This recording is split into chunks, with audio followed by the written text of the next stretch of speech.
This show you're about to watch adds something you would never ever expect to see on the mainstream media. So what was the other point? Yes, well, the Arabs have put down a motion of the United Nations condemning Israel. Naturally, we'll be voting on the Arab side. Oh, naturally. But I gather that the PM wants us to abstain. Oh, surely not. Why? Well, something about the PLO starting at this time, faults on both sides, the usual sentimental nonsense. Sucking up to the Americans, as always. Of course, if that's what you want. But don't forget, once you start interfering in the internal squabbles of another country, you're on a very slippery slope. Anything else? Yes, I gather we're proposing to vote against Israel in the UN tonight. Of course. Why? They bombed the PLO. The PLO bombed Israel. Yes, but the Israelis dropped more bombs than the PLO. The PLO started it. No, they didn't. Well, anyway, it seems to be the faults on both sides. Well, not according to my advice. Well, the Americans are worried about it. They want us to abstain tonight. Oh, I don't think we could do that. Why not? Well, the Foreign Office wouldn't wear it. Are they here to follow our instructions, or are we here to follow theirs? Now, don't be silly.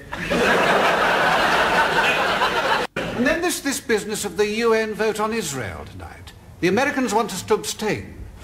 Well, sure, it's a question of our maintaining our relationship with the Arabs, the power of Islam, oil supplies. Humphrey, I'm talking about what's right and wrong. Well, don't let the Foreign Office hear you.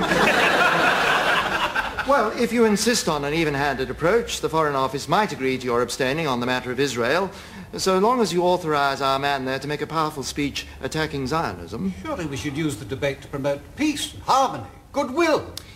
Well, it'd be most unusual. The UN is the accepted forum for the expression of international hatred. What about defending democracy on St. George's Island? Well, not if it harms British interests by upsetting those whom we wish to keep as friends. Humphrey, are you saying that Britain should not support law and justice? No, of course we should, Prime Minister. We just shouldn't let it affect our foreign policy. We should always fight for the weak against the strong. Well, then why don't we send troops to Afghanistan to fight the Russians? The Russians are too strong.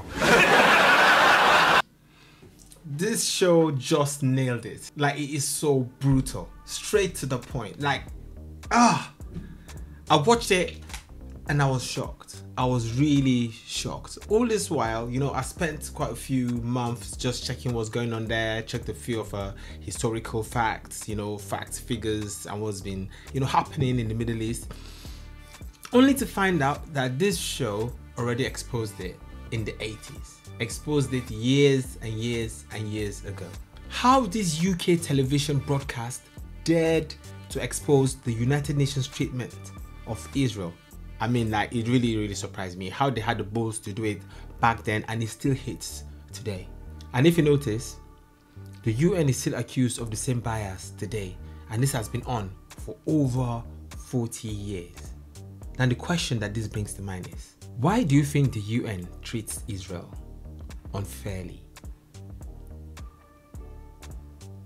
And do you think this show was an exaggeration? Do let me know in the comment section, guys. Okay, let's get working.